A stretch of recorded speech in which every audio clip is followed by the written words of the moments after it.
લીંબડી શાક માર્કેટમાં શાકભાજી વેચતા વેપારીઓ દ્વારા ટ્રાફિક અને ગંદકી ફેલાવાય છે, જેવું સ્પષ્ટ જાણવા મળ્યું હતું। ત્યારે આ બાબતે ખાસ કરીને વાત કરવામાં આવે તો લીંબડી ખાતે આવેલા ચબુતરા ચોકથી લઈને છેક મોરભાઈના ડેલા સુધી ટ્રાફિક સમસ્યા સાથે ગંદકીનો માહોલ જોવા મળે છે, કેમ કે ગેરકાયદેસર રીતે મોરભાઈના ડેલાથી લઈને ચબુતરા ચોક સુધી રોડ પર પાથરણા પાથરીને શાકભાજી વેચતા લોકો જોવા મળી રહ્યા છે, જેના કારણે ટ્રાફિકની સમસ્યા સર્જાય છે। ત્યારે આજે વેપારી બગડેલ શાકભાજી રોડ પર ફેંકી દેતા હોય છે, જેથી ઢોર સાથે ગંદકીનો માહોલ સર્જાય છે।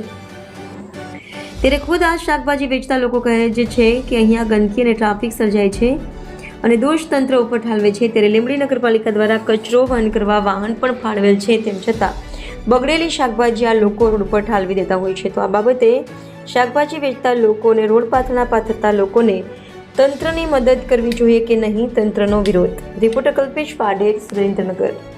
આ કચરો આમ તેમ જો કચરો કોણ ફેલાવે છે? બસ આ કચરો કોણ ફેલાવે છે? ખ્યાલ આવે તો બધા જ કેમ અરે તમે એમાં આવી જાવ ને, એકદમ આમ આવી જાય। કારણ કે તમે બેઠા હો નીચે ગેરકાયદેસર રીતે, આવો ને તમે ગેરકાયદેસરની ચા